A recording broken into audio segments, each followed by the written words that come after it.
What's up, everybody? Welcome back to another live stream from the Scalar Learning Channel. And today we are in day 18 of day 20. We've almost done it. We've almost made it through this entire 20-day prep process, which is crazy. What's up, Michael? Hey, it's coming, or it's here. So nervous. I get that, Carl. I mean, look, it's a big test. It has a lot of implications, but the way I approach anything that ever makes me feel nervous is in life. And my advice to all you guys is just beat it with preparation, which obviously I think you're doing by being here and practicing and so on and so forth. And that can temper your nerves and calm you down. And you know, if you're ready, you're ready, and that's it. What's up, Abdel? Thank you. Sarah, what's up? Dina, Felipe, how's it going? Zoe, you're back. Ali, what's up? Mohammed, Abdel, what's up? You have your math subject Saturday. Okay, best of luck to you. Rochelle, hello. Judy, what's up? Okay, today we are finishing test 9. We're doing the calculator section, which is pretty cool. Pretty excited about that. In other news, I don't know if you guys saw, but I released finally part 4 of the 4-part series on all the critical concepts for the SAT. So that's out now. And I also put that entire playlist front and center on my page, just like right below the all the different strategies to get an 800, so you can check that out if anybody wants it. I know people were asking for that, so check that out. I think it came out really well, and it's got a lot of good information. Okay. The other thing on my Instagram, I just posted my little infographic with all the SAT math formulas if you want a quick refresh as well. Yeah, and guys, please click that like button, as Rutwick mentioned. If you do like this stuff and you like what I provide and bring to the table, I would really appreciate that. It helps the channel a lot. Okay, as this is the calculator section, I will have the calculator up here. I'm also going to start the timer. This is 55 minutes for 38 problems. And that is it. We are ready to rock. We are going to start in 3. Oh, and last but not least, I'm taking this in real time, so I will not be able to answer questions on the fly, but I will do my best at the conclusion of the test before my sessions for the day begin. Here we go. We're going to start in 3, 2, 1. Let's do it. What value of x satisfies the equation I'm going to isolate? So subtract 3 from both sides. 3x equals 24. Divide by 3, and x equals 8. Boom. Done. Number 2, 2 units of length used in ancient Egypt were cubits and palms, where 1 cubit is equivalent to 7 palms. 1 cubit to 7 palms. I'm seeing like a proportion is going to work here. The Great Sphinx statue of Giza was approximately 140 cubits long, which is the following best approximates the length in cubits, which is the following approximates the length in palms. So I've got the proportions set up. This is my unknown. Cross multiply. Boom, boom. 1x equals 7 plus 280 is 980. That's it. Just let's check our reasoning real quick. We know that there's 1 cubit, so palms is the smaller unit, so there's going to be more of that, right? 1 is 7, so it makes sense. 140 cubits would be 980. Okay. Number 3, 2n over 5 equals that. What is the value of 2n minus 1? Let's first solve 2n, multiply both sides by 5, and I get 2n equals 50. Then if I'm going to, why don't I just minus 1 from both sides, right? 2n minus 1 equals 49. Boom, done. Don't even have to solve for n individually. We could have, but that was just a faster way. Which of the following values of x is not a solution to the equation above? This one. The reason why is because this is like a square root of a square is essentially an absolute value sign. So this should be, that means that x has to be positive. And I mean, look, that's the only one that, like, you know, what's different about all these? Yeah, you have 0, but 0, whatever. 1 and 3 are both positive, so that's the only negative. It's kind of the odd man out, so that makes sense. Question number 5 and 6 refer to the following information. Temperature of a cup of coffee during an experiment. So it starts off at 200, about 190 something, and it's dropping. You see it drops more slowly. It's almost like an exponential decay. In an experiment, a heated cup of coffee is removed from a heat source, and the cup of coffee is then left in a room that is kept at a constant temperature. And it looks like that constant temperature is where it levels off, which is probably like 73 or 74 degrees or something. Of the following, which best? The graph above. Okay. And at 10-minute minute intervals thereafter. So this is when it's immediately removed. 10 minutes. Okay. Of the following, which best approximates the temperature in degrees Fahrenheit of the coffee when it's first removed. Got it.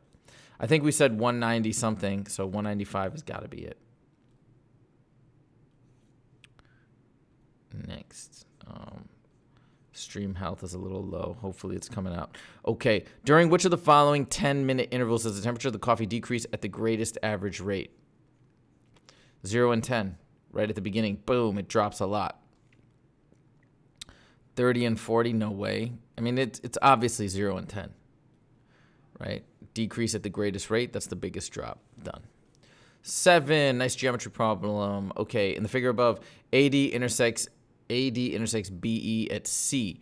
If X equals 100, what is the value of Y? So first of all, wait a minute. It's 100. That means that's 20. That's 120. That means this angle here is 60. Triangle sum theorem. All angles add up to 180. That means this is 60 because it's a vertical angle. 60 plus 40 is 100. That means Y is 80. Again, using triangle sum theorem. Number 8, the line graph in the XY plane below models the total cost in dollars for a cab ride Y in a certain city during non-peak hours based on the number of miles traveled, X. So this is here. So 0, we're paying $3 no matter what. 1, we're paying 5. 2, we're paying 7. So it goes up by $2 each. Coin graph, what's the cost for each additional? There, I just answered it, right? For each additional mile, we're going up $2. So here's a mile. That's right. It goes 3 to 5. Here's a mile, 7. Mile, so on and so forth. $2. Wait. Just want to make sure I didn't. Each additional mile traveled, yeah. 8 and then 9. Customer purchases at a gas station. On Tuesday, local gas station had 135 customers right here. The table summarizes whether or not a customer on Tuesday purchased gasoline, a beverage, both or neither. So gasoline purchased, gasoline not purchased. Beverage purchased, beverage. Based on the data in the table, what's the probability that a gas station customer selected at random did not purchase gasoline? So it's somebody, customer selected at random. So it's just straight up that 50 out of 135 because there's no limiting factors. It didn't say like if they purchase a beverage, what's the probability that they didn't purchase gasoline? It didn't say that. It just said a randomly selected. What is the probability that a gas station customer on that day did not purchase gasoline? That's it. And that's 50. Number 10, Washington High School randomly selected a freshman, sophomore, junior, and senior students for a survey about potential changes to next year's schedule. Of students selected for the survey, 1/4 were freshmen, 1/3 were sophomores. Okay, hold on. Freshman, 1/4, 1/3. Half of the remaining selected students were juniors. So that's 3/12 and 4/12. So that's 7/12.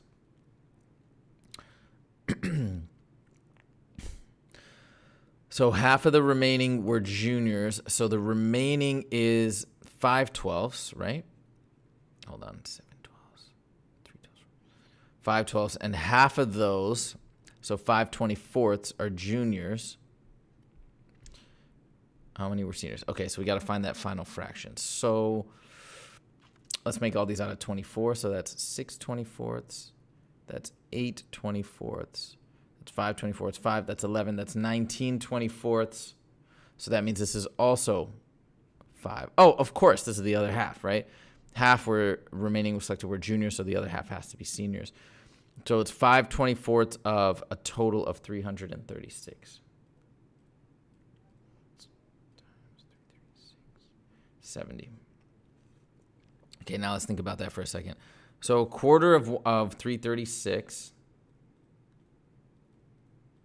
is 84. So there's 84 freshmen. A third, I could probably do it in my head, but that's fine, is 112.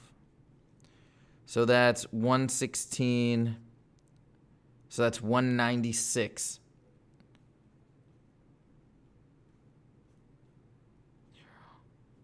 Again, I'm just doing this to double check and probably don't need to, but so that's 140 is remaining. So half is juniors, 70. The other half has to be seniors.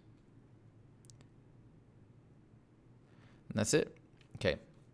11. Plant A is currently 20 centimeters tall and plant B is currently 12 centimeters tall. The ratio of the heights of plant A to B is equal to the ratio of the heights of plants C to D. So this ratio is equal to C to D. If plant C is 54, what is the height of plant D? Okay, so I can set up a proportion. Again, I can say 20 to 12 equals 54 to X. Reduce, reduce, divide them both by 4, and I get 5/3. Make it a little easier to multiply, multiply, multiply. And then I get 162, 3 times 50, 150, plus 12 is 162, equals 5x, divide by 5, divide by 5. We'll get a decimal here. So to divide by 5 mentally, I divide by 10, make it 16.2, then double it to 32.4. This is the calculator section. Of course, though, you should probably double check that with the calculator. But I feel pretty good about that.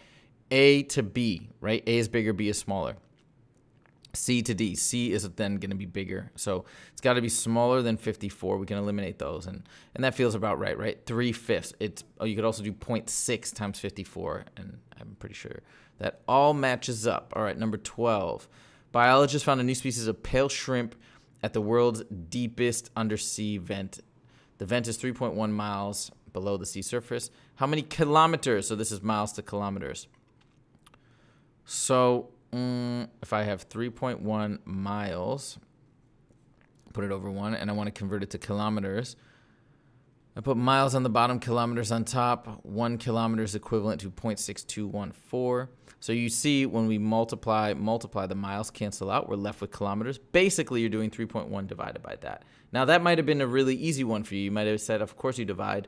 But just in case it's a little iffy and you're not sure to divide or multiply, you can set it up like this. And, of course, we know since kilometers is a smaller unit, this should be larger than 3.1. So that feels right. Number 13, a cargo helicopter delivers 100-pound packages and 120-pound packages. For each delivery trip, the helicopter must carry at least 10 packages. Let's call this X and let's call this Y. So X plus Y is greater than or equal to 10, I guess. And the total weight of the packages can be at most 1,100. So 100X plus 120Y is to be less than or equal to 1,100. System of inequalities. What is the maximum number of 120-pound packages that the helicopter can carry per trip? Okay. So, do I just go? I think I'll just treat this as an equation. Forget about the inequalities.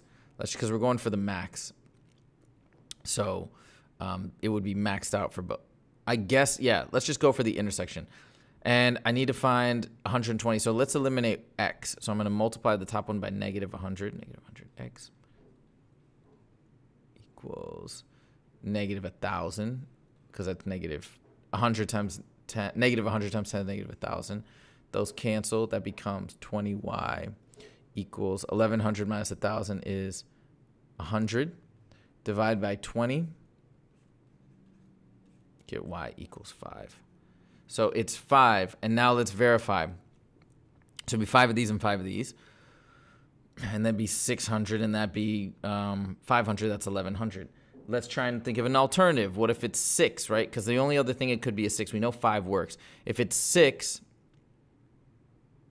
oh, and it has to carry at least, yeah. So if it's 6, then that would be 4. And that would be 720 plus 4. Yep, it's too much. So 5 is right.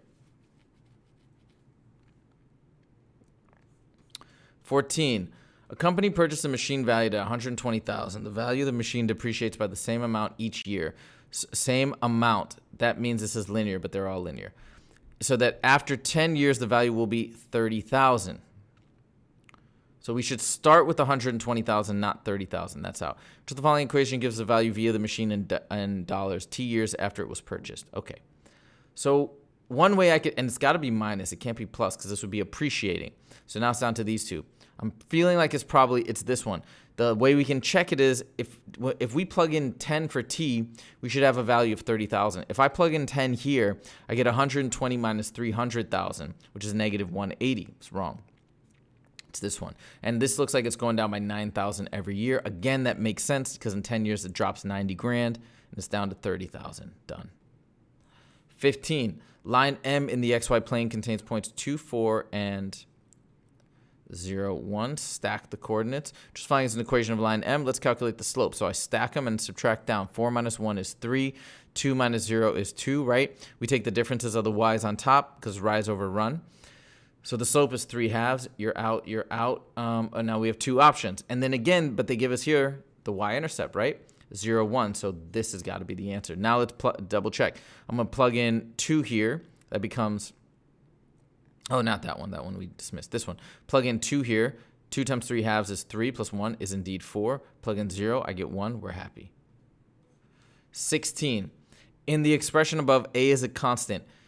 If the expression is equivalent to b of x, so it's literally saying this equals b of x, what is the value of b? All right, let's simplify, right? It looks crazy, doesn't make a lot of sense when you look at it. So my rule is always, let's simplify and just distribute if you don't know what to do.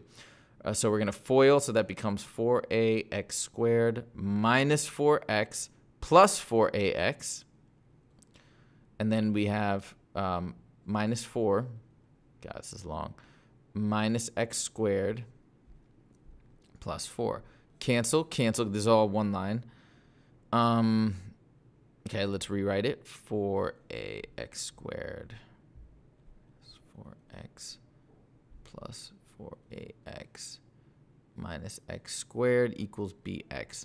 So on this side, there's no x squared terms. That tells me that these guys have to cancel out. So that tells me that a must be 1/4 because, a must be 1/4 because then that makes it positive x squared, negative x squared, they cancel. So if a is 1/4, that's 4 times 1/4 is 1, so it's negative 4x plus 1x equals bx, and that's negative 3x, right? Negative 4 plus 1 is negative 3x equals bx, so b is negative 3. And I see it. Okay, 17. 2w plus 4t equals 14 and blank, blank, blank. Okay, what's that? Okay, system of equations. Let's stack them up. Let's see what the best way we want to do this for w. So again, they're not asking us to solve for w and t. So my first thing is I want to look like, can I get just 2w plus 3t somehow? And I can. Okay, so check this out. If I just add these as is, I'm going to save myself a lot of work because there's a good chance that I bet you these values. Well, it might be fine to do it the simple way, the standard way with elimination. But watch this. If you can spot this sometimes, it can save you some time.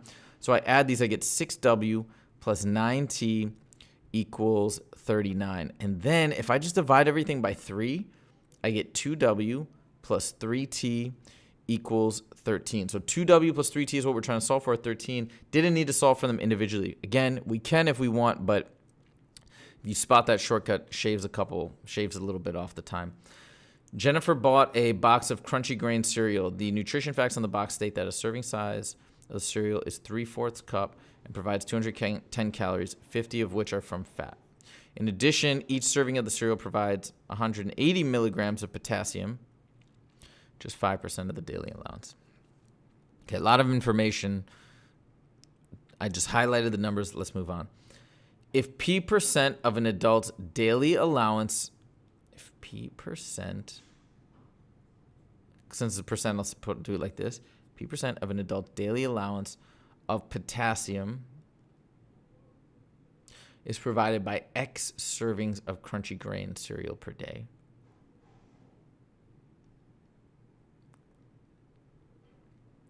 Which the following expresses P in terms of X. Hold on a second. So if I have, oh, never mind. I shouldn't have even done that.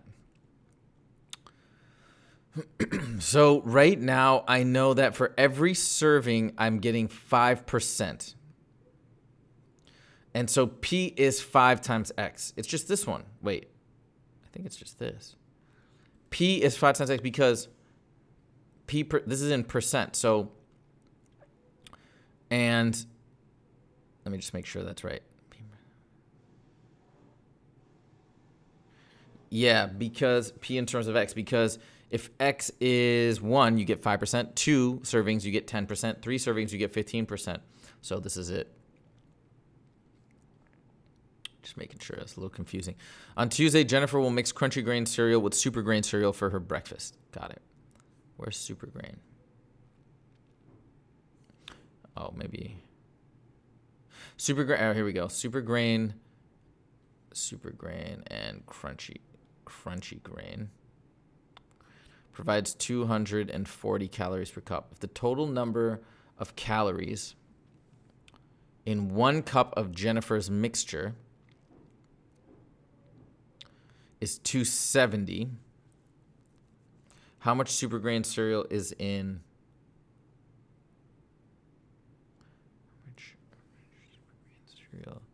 is in 1 cup of the mixture? Hold on.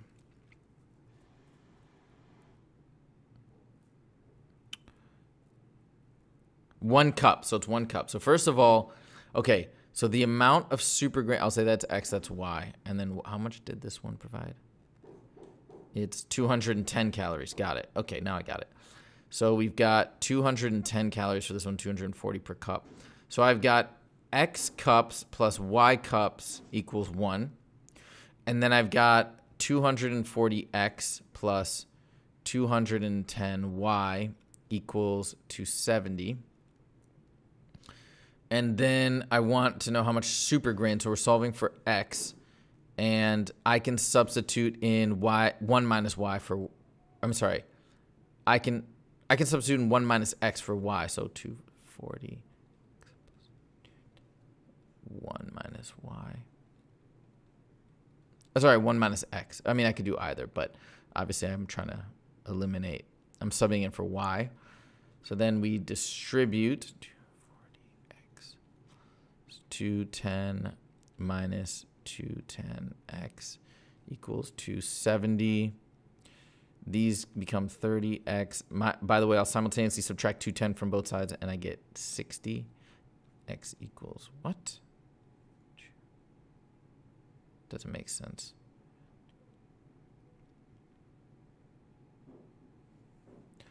Hold on. How did I get X equals, it can't be 2. Wait, I think I did something wrong. 1 minus X, 210Y,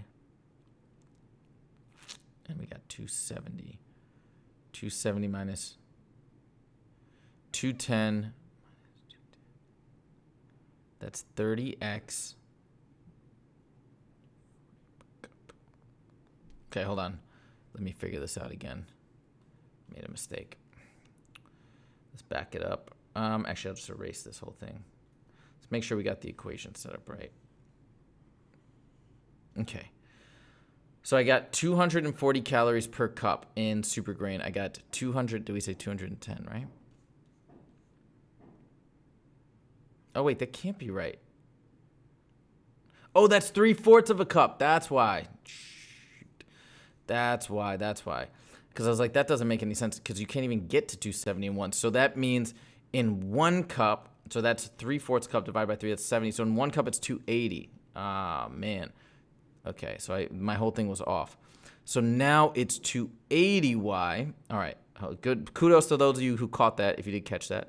So now it's 240X plus 280 times 1 minus X equals 270. That's what that 3/4 thing was for, to trick you on that regard. So now it's 240X plus 280 minus 280X equals 270. 33 minutes left. Combine these, that's negative 40X. And then subtract 280 from both sides, that's negative 10, divide by negative 40, and it's 1/4. Okay, so that means it's 1/4 cup of this guy and 3/4 cup of this guy. 1/4 cup of that is 70. 3/4 of that is 180. Wait, is that right? We're getting 250, not 270. So how much? Oh, I did it backwards. Gosh. All right. This is so bad. This question's a disaster. All right. Sorry. I think we got it out. It was 1/4 of the super grain, 3/4 of this. Okay, so 1/4 of this is 60.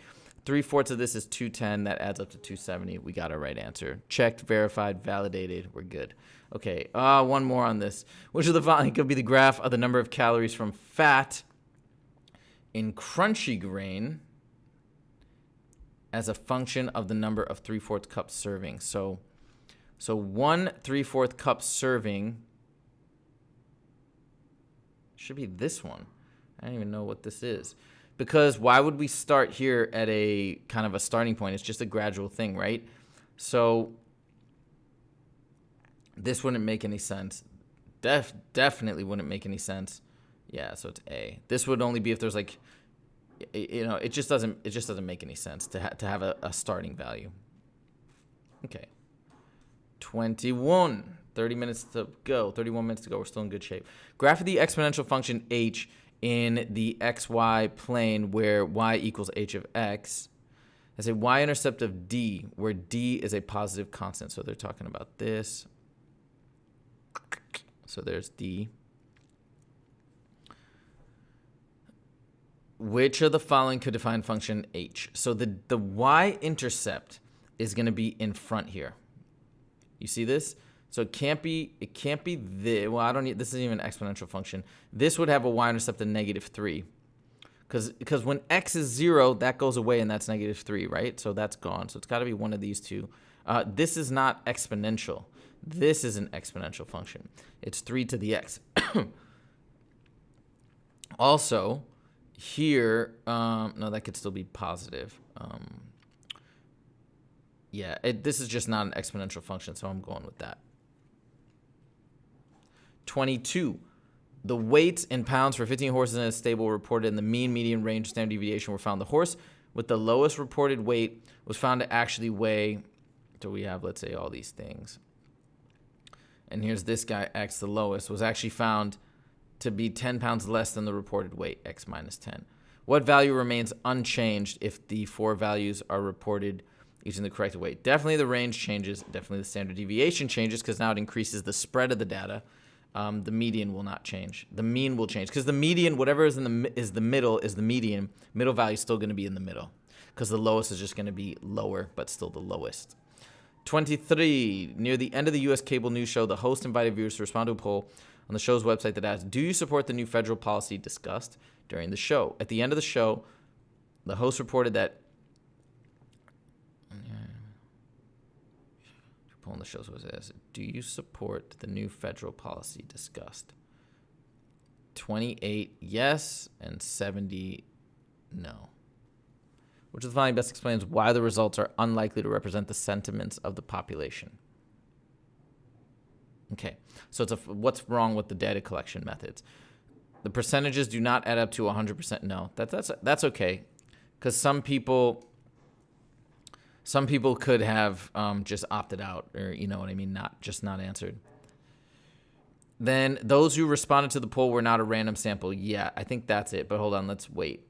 There were not 50% yes and 50%. That's ridiculous. Why? You know, the show did not allow viewers enough time. We have no idea. So this is probably it. Because again, it's a U.S. cable news show. So let's say it has a certain slant or attracts a certain type of viewers. It's obviously not random selection. It's like, think about it, if it has a political slant. Well, only people who are watching that show with a political slant, they're probably going to share that opinion, so they're going to be biased. 24. If f of x equals 5x squared minus 3 and f of x, we'll say, equals this, what is the value of a? Okay, hold on, let me think here. Okay, got it. So what I'm going to do is I'm going to plug in x plus a into here, and it should equal that. So watch, it's 5 times x plus a. So wherever there was an x, now it's x plus a equals that. Now I'm going to FOIL that out. It becomes x squared plus xa, which is 2ax, right? Think about it, x plus a times x plus a, and then plus a squared minus 3 in parentheses. Distribute.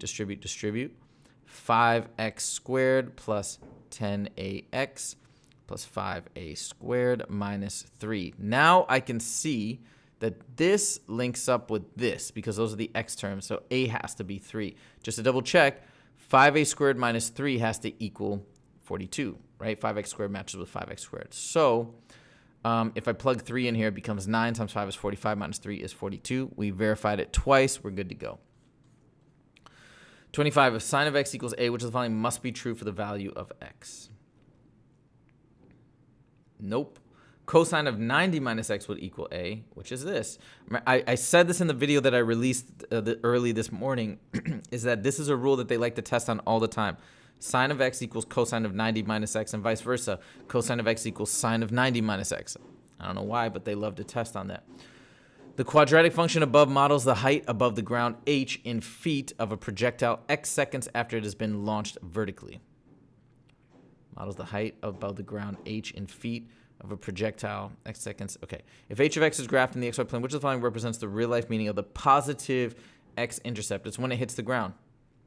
That's it, because it's going to go like this, and the positive x-intercept is going to be over here, and that's where it hits the ground. Vertex is the max height, and the y-intercept would be the starting point. So not the initial height of the projectile would be the y-intercept.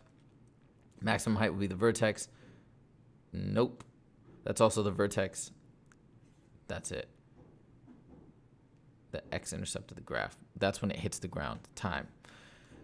Number 27, in the xy plane, the graph of the polynomial function f cross the x-axis is exactly 2 points a0 and b0, where a and b are both positive. Which could define f? A and b are both positive. Ta-da!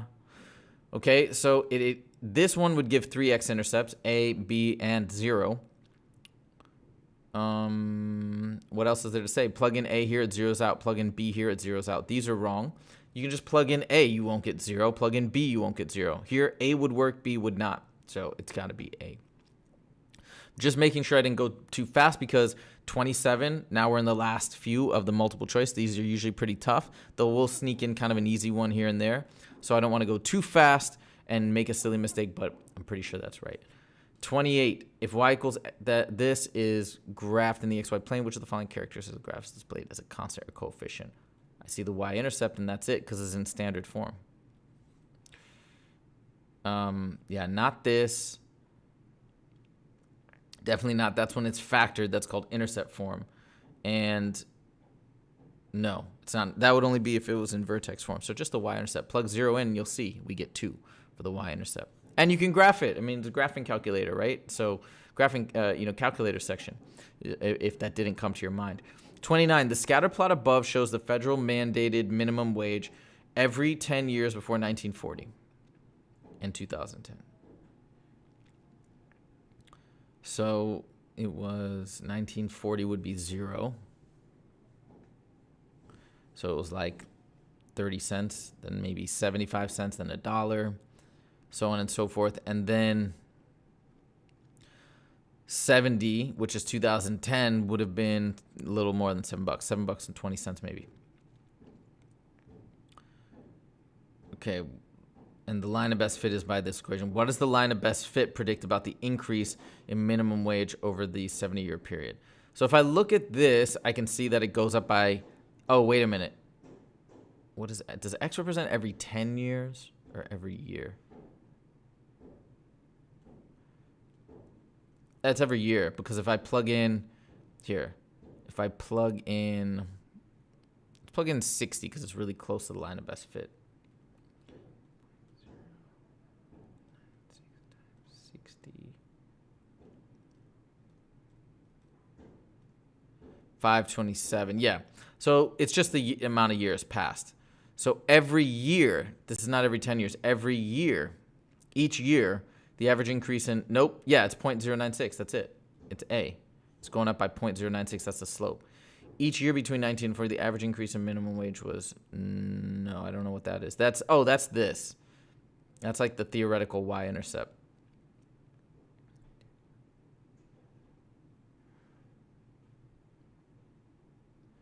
So this is every 10 years, and that's wrong, because I can see every 10 years. It looks like it's more like it's going up $1. You see? Every 10 years, the average increase in minimum wage was. No, and that's totally wrong. That's mixing up the y-intercept and the slope. Okay. Number 30.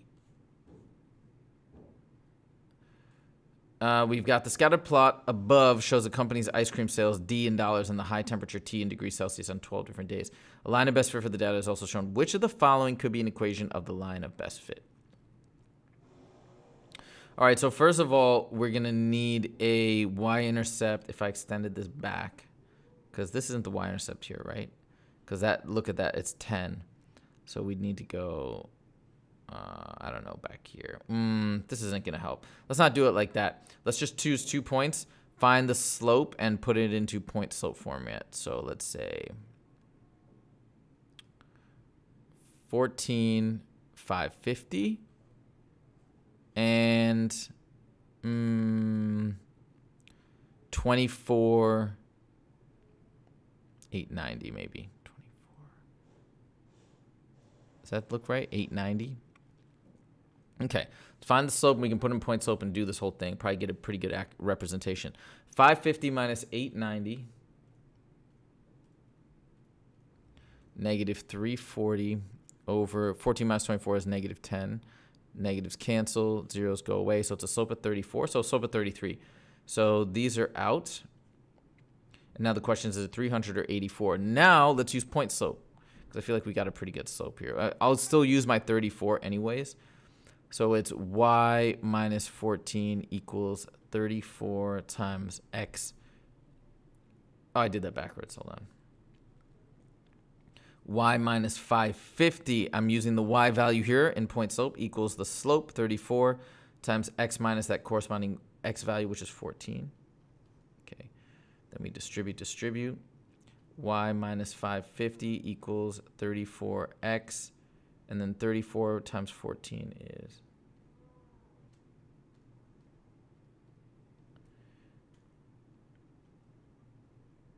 And then add 550. So then, or basically minus 550 in this case, because it's negative. It doesn't matter. It'll be positive 74.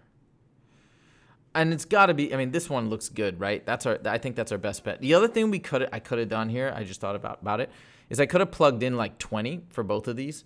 So this would be 660 plus 300 is 960. That's not where it is at 20. This one would be 660 plus 84 is 744. And that looks about right. So plugging in also works there. Okay, let's see where we're at now. We're at 20 minutes and we're on the last 8. So now breathe a sigh of relief. We're at the free response is going to get easier for the next 4, probably, maybe even 5. Let's do it. The XY plane above the circle has a center HK and a radius of 10. What is the value of K? So immediately I'm going to draw on these radii. And they have a value of 10.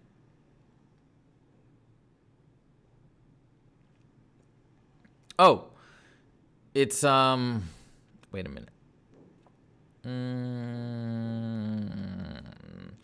This H is going to be in between 4 and 20, right? Because this is a perfect, it's the midpoint.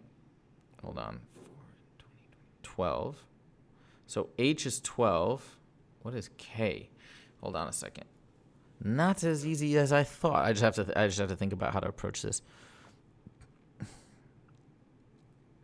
Oh, I gotta make a right triangle.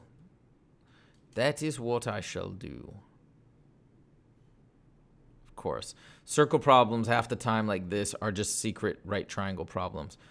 So check it out. This is a distance of 16. This is the exact midpoint. So this is a distance of 8. This is a distance of 6. Because this is a 6, 8, 10, which is really a 3, 4, 5 right triangle. K is 6. And that makes sense, right? 8 away from 4 is 12, like I predicted. And then, yeah, I mean, that's really all there is to say, because it's at 0, so 6 up. 32 in the XY plane, L has an intercept of y-intercept of negative 13 and is perpendicular to the line with equation that. So it has a slope of 3/2, right? Because perpendicular is a negative reciprocal. So L has a y-intercept of negative 13. So this is the equation of the line. If the point 10b is on the line, what's the value b? So just plug in 10. So this is 1.5 really. So times 10 is 15. 15 minus 13 is 2. Just want to make sure I didn't rush on that. So hold on. It's perpendicular to this line, so it has a slope of 3/2. Y-intercept of -13. Boom. And I plug in 10. That's 15. Yeah, it's 2. Good. Done. 33. Human blood can be classified into 4 common blood types: A, B, AB, and O. It is also characterized by the presence of plus or absence minus of the rhesus factor. Okay. It's probably all true, which is cool about the SAT, I think. Like, they do a good job in providing interesting facts, so I didn't know that. The table above shows distributions of blood type and rhesus factor for a group of people. If one of these people who is rhesus negative is chosen at random, so one of the people who is rhesus negative, so now we're subselecting this group, is rhesus negative. If one of the people who's rhesus negative is chosen at random, the probability that the person has blood type B, which is 2, is 1/9. So 2 over the total of all of these, 9, 10, 10 plus X equals 1/9, because we don't know what X is. What is the value of X? So now we got a proportion, cross multiply and solve. Boom, boom. 10 plus X equals 2 times 9, which is 18. Subtract 10, X equals 8. 8 is the answer. Let's make sure. 8, 9, 18. Yeah. All right. Good to go. Number 34. Number of goals scored by a soccer team in 29 games. Based on the graph above, in how many of the games played did the soccer team score goals equal to the median? Okay, hold on. So what is the median, first of all? So we got 8 1s, 9 2s, 6 3s, 3 4s, 2 5s, and 1 7. And this is from least to greatest, so it's already set up like that. And then we've got 29 games.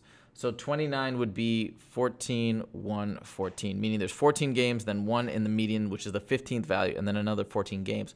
Odd, we have an exact median. So where does the 15th value fall? See, 8 and 9 themselves comprise 17. The 15th value is going to be in 2. So the median is 2, but that's not what it's asking. It says, how many of the games played did the soccer team score goals equal to the median number? It's 9. You see how you could get tricked into being like, oh, I need to find the median, but they just want to know, hey, this is the median, and that happened 9 times. 35. Gisela would owe $15,500 in taxes each year if she were not eligible for any tax deductions. This year, Gisela is eligible for tax deductions that reduce the amount of taxes she owes by $2,325.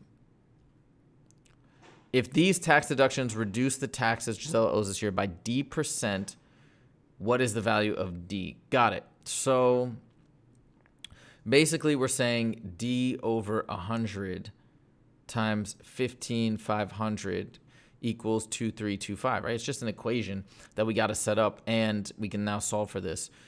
So basically we're saying this is what, or we're saying this is what percentage of that, really is the other way to think about it, but this is fine. So then these zeros cancel. So now I have 155D equals 2,325 divided by 155. And why did I put it over 100? Because it's asking for D as a percent. If I just put D otherwise, I'd get a decimal answer, if that makes sense. So 2,325 divided by 155. 15. So it's a 15% discount. Now we'll double check. Hold on, let me just make sure I didn't read it wrong. This year, Giselle is eligible for tax deduction that reduces her taxes owed. Okay, so 0.15 times is, 2,325. Okay, 36. The system of equations has no solutions. If A and B are constants, what is the value of A over B? So it has no solutions, meaning these two lines are parallel. First thing I'm going to do is I'm going to multiply the top by 4 because I want to get rid of those fractions. So 4 times 3/4 is 3. 4 times 1/2 is 2, or -2 in this case, equals, and then 4 times that is 48. On the bottom, I have AX minus BY equals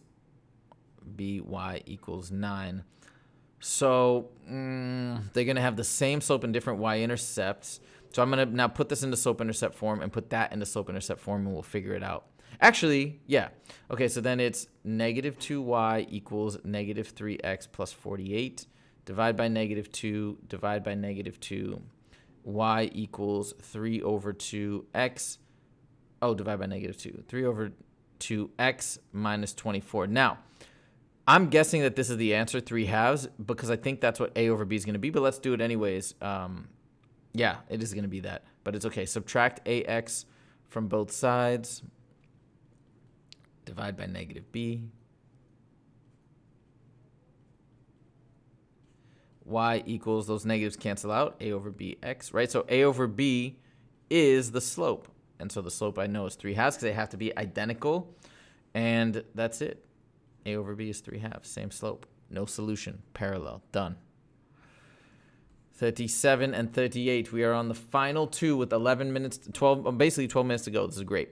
So international tourist arrivals in millions. The table above shows the number of international tourist arrivals rounded to the nearest tenth of a million to the top 9 tourist destinations of both 2012 and 2013. Great.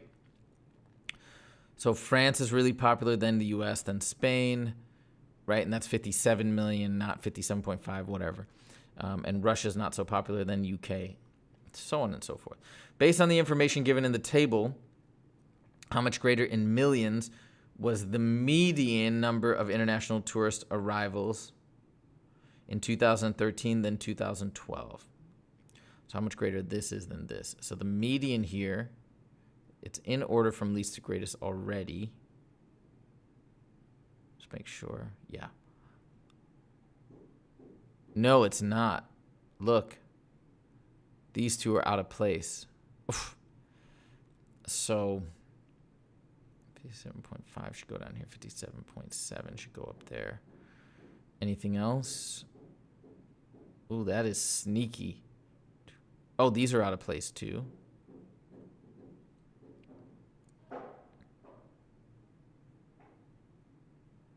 Okay, because I don't want to write these all out again. You know, it's too much. So just switch these ones. Okay. So we can kind of like, I don't like to write on this, but anyways. All right, so the median here is the 5th value, right? It's the middle. 1, 2, 3, 4, 5, 6, 7, 8, 9. So 5. So it's the 5th value right here. So it wouldn't have affected it anyways. So it's 46.4 in 2012. And here it doesn't affect the median either. So it doesn't really matter, but it's 47.7. How much greater? We subtract 3 and 1. So it's 1.3 to the nearest tenth of a million. 1.3. Okay, last but not least, number 38. The number of international tourist arrivals in Russia in 2012 was 13.5% greater than 2011. So 1.135 times 2011, which is X, equals whatever it was in 2012. You see how that's 13.5% greater. I add that 1 on 1.13.5 or 1.135 times X equals whatever it was. What was Russia? 24.7. 24.7. The number of international tourist arrivals in Russia was K million more. Got it. So was K million more in 2012 than 2011. So we're basically solving for X, which is 2011. 2012, we already know, is 24.7. 2011, we're going to solve right now by dividing by 1.135. So it's by 1.135. Got to be very careful on these because I don't like that. We got a weird number.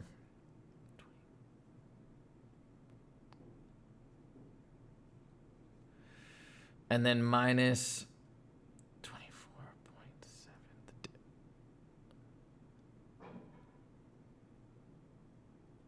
So to the nearest integer, it's 3. But we need to double check because these numbers are not good. I got a negative, by the way, just because I did the subtraction in the wrong order, so don't get thrown by that. I was just like, well, that's easier to put in the calculator. Okay, so let's make sure we understood this. The number of tourist arrivals in 2012, which is 24.7, which I can double check here, was 13.5% greater than in 2011. So 13.5% added on to 2011 gives me that 24.7. So I solved for that and I got 21.762. Let's do that one more time. 24.7 divided by 1.135 equals 21.762. So I can verify that. The number of international tourist arrivals in Russia was K million more in 2012 right here than it was in 2011. And I can see that's about 3 million. So I feel good. I feel confident. We can stop the timer and go ahead and check our work. 7 minutes on the clock. Now, again, I mention this every time whenever I finish early. On the real test, you're not going to do what I'm doing and just stop. You're going to actually review all your work and make sure you didn't make any mistakes and all that stuff over and over. And a lot of times, I think it's a good idea to flag any problems that were tricky or that you felt were especially hard, and you start there first and then work your way through everything else with that extra time. Okay. All right, we got BDBA. BDBA. We've got 5 is DACA. DACA.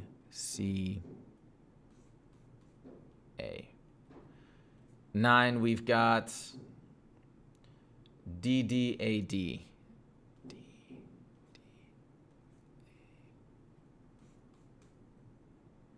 D. 13.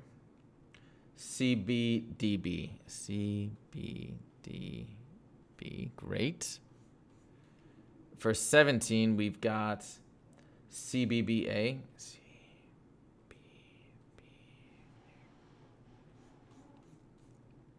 For 21, we've got DBBC. DBBC. For 25, we've got CDAC. CDAC. And 29, we've got A and D. Yeah. All the multiple choice was correct. That's awesome. Now let's see the free response.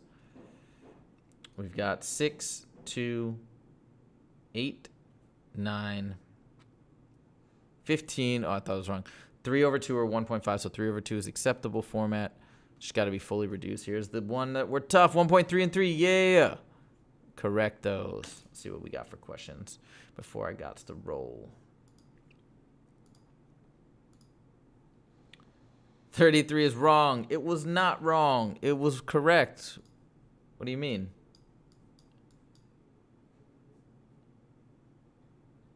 Oh, gee, I'm sorry, my dude. Yeah, 100%. That, Zoe, you're totally right. That would have been way faster. And let me just talk about that a little bit. I'm in this rhythm when I take the test where I just want everything to be in a formula. So I rely on that consistency. And so even though it wasn't the fastest, I just go with it. Exponent simplification is definitely in one of my videos on the critical concept stuff. So you should definitely check that out. No, actually, Kushal, I thought that was on the harder side, personally. I don't know, but people weigh in. You tell me what you think. I thought the calculator section of this was on the easier side, and I felt like this balanced it out. So, anyways, the ratio of AB. Yeah, exactly. You're right, Chris, Chica. That's correct. Yep. Let's see. 33. I mean, look, if you plug in 8, you'll see it makes sense. If that's 8, then this is going to be 2 out of 18, which is 1/9. And again, they're limiting it to people with negative, so that's why.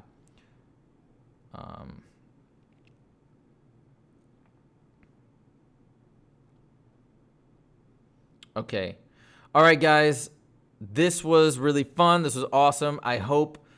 Oh yeah, the last critical concept video is out. Go to my main page. Hold on, is it here? Go to my main page. Here's the playlist. Let me get it for you guys. I worked on it all day yesterday so you guys could have it. Here's the playlist. And then you can check out all 4. So amazing work, everybody. Stay strong, stay committed, stay hardworking. We got this. 2 more days. We're almost to day 20. We're going to do 1 tomorrow and 1 on Friday to cap everything off. So I'm very excited. Thank you so much. If you did like this video, please click that like button. And if you want to, again, see more from the Scalar Learning channel, make sure to click subscribe. And I wish you all the best of luck on this SAT. Let's stay healthy, stay strong, stay motivated, and I will see you in the next video. Take it easy.